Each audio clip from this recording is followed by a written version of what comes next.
A very good afternoon, and thanks for clicking on to Vogan's European Outlook for Friday, the 11th of August. Hope everybody is well. It looks as if we've got a sunshine and shower weekend coming up. Fresher conditions will spread in from the west thanks to an area of low pressure that is close by. But that area of low pressure has also helped jack up the temperatures, and we did see 28.4, I believe, was the UK maximum yesterday. By far the warmest day anywhere in the British Isles since probably early, I think about the 8th or 9th of July, I think, was the last time we had temperatures anywhere close to that. Even 25 degrees Celsius was recorded as far north as Altnahara yesterday afternoon. And here at the house at Mark Vogan HQ, we did have 23.4 Celsius, by far the warmest day of the month so far. But we are going to see a temperature drop. We may cling on to 26, 27 this afternoon down in the southeast. At the time of recording, it's only 11:15 in the morning, but I am hitting the road. I will be going over to Northern Ireland, later today. I will have a global weather and climate report coming up this Sunday, by the way. And also, I want to say a big thank you. I did reach 5,000 subscribers over the course of yesterday.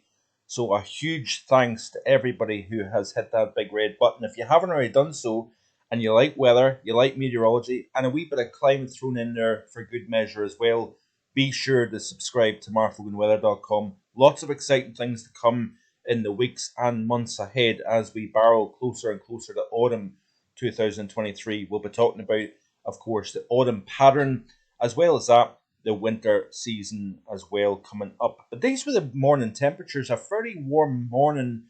This was the overnight minimums here, so even storing away at 15.8 Celsius, we had temperatures in around 16 to about 18 Celsius in parts of England and Wales, a little bit fresher, slightly across parts of Ireland and Northern Ireland, thanks to the cold front moving through during the overnight period. Heavy rainfall here, and this is the current temperatures as of, like I say, about 11:15 in the morning. You can see here that we're already into the 20s, even on the Moray coast of Scotland, and widely across England and even East Wales as well, parts of Northern Ireland and the Republic of Ireland, seeing temperatures into the mid to high teens. So temperatures are on the rise. With sunshine, it will feel pleasant. We could see some very nippy showers through the course of the afternoon. I will publish the video later on today, so in case you're kind of wondering why there's a bit of a kind of time lag with regards to the recording and the publicising of the video, if that's the right word, publicising. Anyway, let's have a quick look and see what we're talking about here. So we are seeing the warming trend. We've got another possibility of a heat spike towards the end of next week and next weekend. We'll look at that in a little bit of detail in at the beginning of the new work week next week. But you can see here a general rise here throughout the ensembles.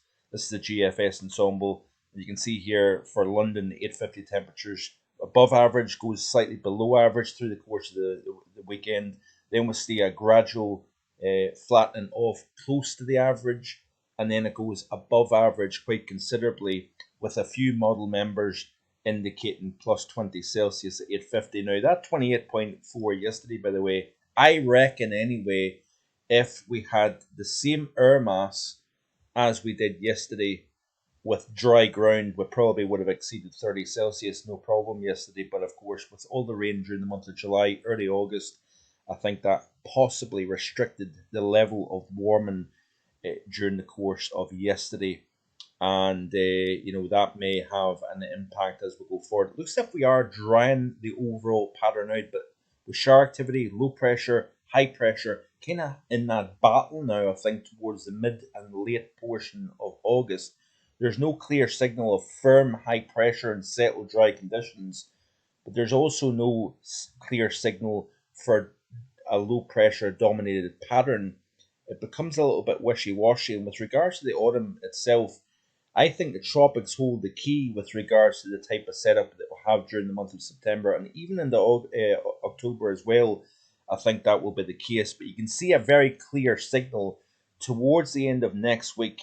The models want to see a rise in temperature. And if you look at the 850 temperatures here off the GFS, you can see here that that fairly deep area of low pressure, it does weaken as it kind of stumbles its way across the UK and Ireland through the course of this weekend. Thankfully, it does weaken. But what will happen is we're seeing that cold front now sweep out that warm, humid air that we had over the last 24 hours. It never quite reaches the southeast corner of the UK. So with daytime heating today, we will see the temperatures respond once again to possibly close to 28 Celsius before it does get wiped out, and then we go closer to the average kind of upper teens to low 20s across the board through the course of the weekend here. Fairly breezy conditions, especially around the outer perimeter of that area of low pressure. You can see here as we play through the loop, plenty of heat across Iberia, of course, but there's that area of low pressure weakening as it kind of stumbles its way across the UK over the course of the weekend here. Nothing particularly cold, nothing particularly warm. We're kind of in between. You can see here as we play through the loop, that feature then eventually starts to move its way, and it really just kind of fills in place, really, doesn't it, I suppose? But you notice here that we've got that, relatively milder, cooler, whatever. I suppose it's close to average, really, isn't it? Into the early portion of next week. And then what happens is we've got another area of low pressure that gathers to the southwest of the British Isles, and then that opens the door to more warmth, lifting up out of Spain, France, and into the British Isles here. So we get this next surge of warmth coming up from the south towards next weekend here. How warm it gets still remains to be seen. We're talking a full 7 days away from now. So we'll wait and see what happens. In fact, it's 8 days. Then eventually what happens is that then gets swept away by another system here. When we're in actually some fairly cool air, according to this model run anyway, for Wednesday the 23rd of August. So this battle here between high and low pressure and this upside, up and down kind of regime with regards to temperatures. So we don't have any clear signal for anything really. No dominance of any type of setup here. It's a bit of back and forth. Low pressure never too far away, and shower activity is never too far away either. So yeah, let's have a quick look at the overview chart and see a better view with regards to precipitation here. So there's that frontal system moving through. Get a spell of sunshine and showers, may have some lines of showers, which may mean that it could drop a fair amount of rain in a short space of time. Always breezy with the presence of that low pressure to the west, northwest. And then as we press through the weekend, that system kind of fills overhead. Notice here this little pulse riding the southern flank of the low. We need to keep an eye on that here. That could see some fairly intense rainfall, possible embedded thunderstorms within that as well. That system then clears out, and there's really a no man's land of weather really to speak about. Maybe a few rogue showers in a kind of slack northwesterly flow, but it's not a particularly cold flow at that. Then as we play through the course of next week, we're in that kind of no man's land with regards to weather. Next area of low pressure kind of spins up towards the end of next week. We may see another feature kind of spiraling around that system that enhances some shower activity. Really, that's all about all it is really. And then that area of low pressure, similar to what we've got right now, opens the door to something a little bit warmer coming up from the south. Here we could see plus 15 to 20 Celsius at 850. That will probably correspond to upper 20s once again across southern portions of the UK, possible mid 20s up to the north if we get enough sunshine and southerly breeze, of course, even towards the Murray Coast, Northwest Highlands, for example. But you can see here, generally speaking, that the regime is starting to calm down, quieten down compared to what was seen during the month of July and early August here.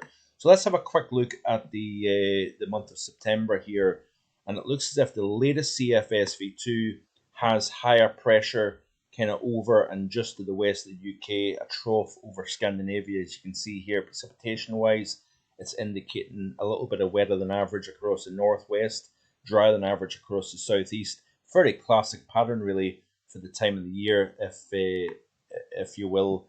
You can see here, drier than average firmly across France. Looking at the temperature anomalies here, and yeah, as per often the case, warmer than average seen by the model, and I think it will possibly be a slightly warmer than average month of September. Looking at the month of October, temperature wise, it's certainly warmer than average. Let's have a look at the precipitation and see what it's showing. And you can see here that isn't really much of a great signal actually between warmer and drier versus average. Notice here it's showing a wetter than average western portion of Iberia, parts of central France, into the Alpine region, North Italy, into the Balkan region, slightly wetter than average conditions here. The upper air pattern indicates that we have actually a bit of a block, Scandinavian high pressure, a bit of a negative to the southwest of the UK, always a bit of an attack of low pressure and unsettled conditions moving up from a southwesterly direction. That would typically be, it's hard to say because, of course, the month of October you can get a relatively cool pattern, at this time of the year. But I think the cards will be held with regards to the tropics, the Van Julian oscillation. There are so many factors to consider with regards to the type of pattern that we have, but there's no clear-cut evidence of warmer, drier, wetter at this moment in time as we push towards the autumn period. Of course, El Nino has to get taken into consideration. Very warm sea surface temperatures has to get taken into consideration. And so we'll look at that in a little bit more detail in the coming next couple of weeks. So stay tuned for it.